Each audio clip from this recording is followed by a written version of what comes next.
You're great at dialogue. You listen all the time. You eavesdrop on buses and planes, and you love to copy down people's phrases. But what's happening in between those lines? And then what happens? And then what happens? And that's just so crucial, because then you can speak to an actor in a meaningful way. And you just saw it happen here with that thing about the check, or I can get young Coyle to come to the house. Yes. What I noticed about a lot of these lines is that it was a lot of subtext, meaning people were saying, like, I need a drink, I need a drink, I need a drink, but what they're saying is, if you guys don't stop, I'm going to kill myself, or, and that's the hardest thing to write. Yeah. Is to write the things that they don't really, to write what they, how am I saying? To write the text. To write the text. What they say. What they say and not what they mean. Yeah. And then you and the actor are going to have to work really tight or the director to figure out, what is that subtext? I mean, how many of us actually say what we mean? And it's not so much a puzzle. It's not a psychiatric puzzle as just as you just said. Well, him repeating, "I need to pay that bill." Right? What were you saying? Stop writing that check every week. Yeah, and my name's Terry. Instead of saying, my brother's got to get off the dole here. I got to stop sending him a check. He's been on. Instead of saying all that, he just gets sitting there saying, I got to write a check. I got to stop writing a check. Instead of really saying what you mean. And it's also a way to block out everybody else. I mean, we could find objectives and actions all over this place, and each one of us is going to direct a different Brian Friel play out of this, and that's why I love it. It's because it doesn't give you all the road signs. It doesn't tell you, this guy's a hero and this guy's a schmuck, and this guy's a great person, and these people are seducing each other, and blah blah blah. Which is not to say you should write impenetrable dialogue like Brian Friel, but just know that your actor is going to be looking for. Walter used the flip version of it. What's my motivation?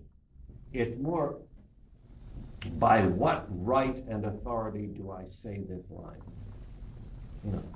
What do I need? What do I want? And because I'm not going to say it until I know why I need to say it, and why I have to say it. Why there's no other line I can say other than that one. Because that is so right for me. The problem, again, I'm talking about an ideal world. Actors are tricky little buggers. I wrote for 25 years for soap opera actors like Susan Lucci, for instance. And they would constantly say, my character wouldn't say that. I said, beg your fucking pardon? I wrote your character. Well, it's mine now, baby. So it's really tricky stuff. But it's all part of the process. So did you then have discussion, or? No, there's no discussion with Susan Lucci.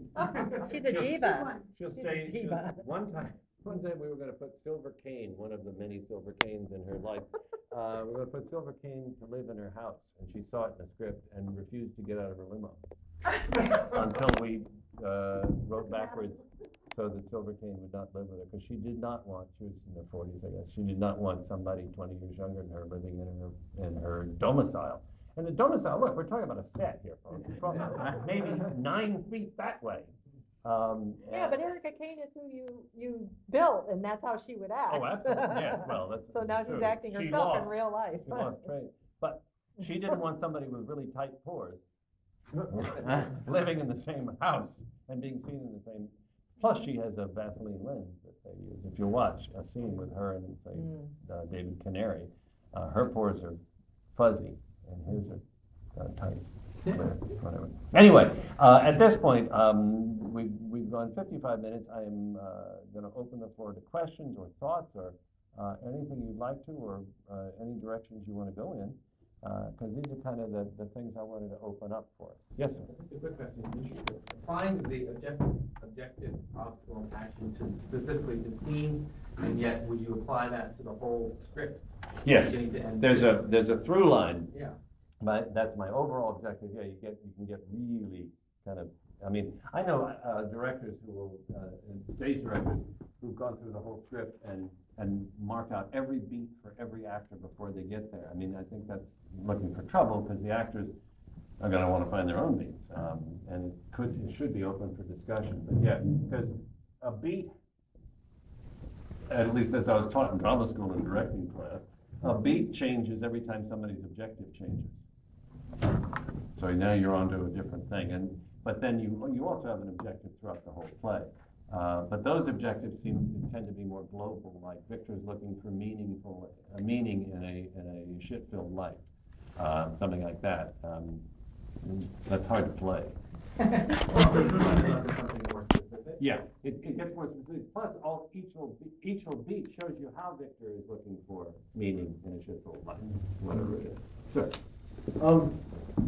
When you write a line that can be read and interpreted several different ways, but you have in mind as the writer a specific way, how far do you go with parenthetical direction? Oh, well, I was always taught that all good directors take your italics out and throw it away as soon as they get possession of your script.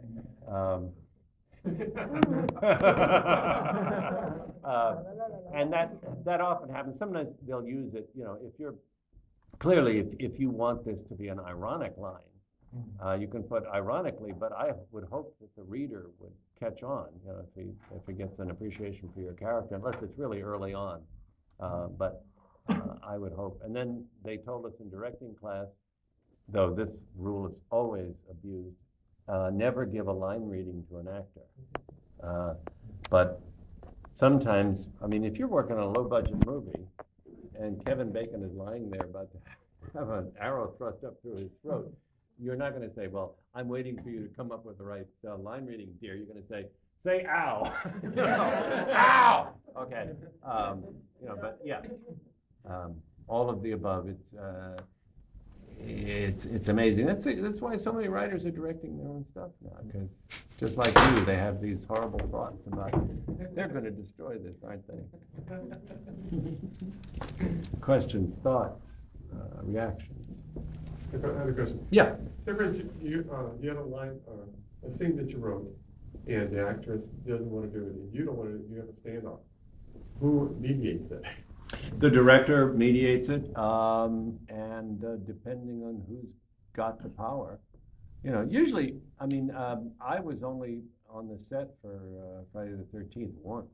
I was there for a day. I mean, you sell them the property, you move on, you go on to your next job. But then that's a low budget $600,000 movie, as opposed to something where you just won the Booker Prize or whatever it is, and this is your life's work, and you're going to be on the set every day, and it's going to kill you. I mean, just somebody was mentioning earlier the movie The Stuntman. Just see what happens to the poor writer on The Stuntman. It's just wonderful, and as painful as it gets, because everybody's rewriting, especially in the soap opera business in Another World. The character who played Rachel was constantly rewriting her lines. During rehearsal, she'd rewrite. I mean, when she was down in her, I know, and she was having an affair with, on screen affair with this character, I can't remember his name, but they would rewrite their love story in the dressing room and then come out and bring it up. And, it's just ghastly. The director would allow that? The director, I worked in General Hospital, and General Hospital, the actors run everything just about. It's gotten quite out of hand. At least this was true when I was there. And whatever the actors feel like doing, that's pretty much it. And oftentimes we would write stories for Susan Lucci, and she didn't want them. So it all depends. If you're doing a nice independent, I mean, that's why people like to do independent films. You get a chance to do what we're talking about now, as opposed to this other thing. Yes. How does the writing that you're seeing right now, today in today's film, compare with what you've seen in the past, in terms of what you consider some good movies? What are the young people that are doing movies that are doing right or wrong? Oh,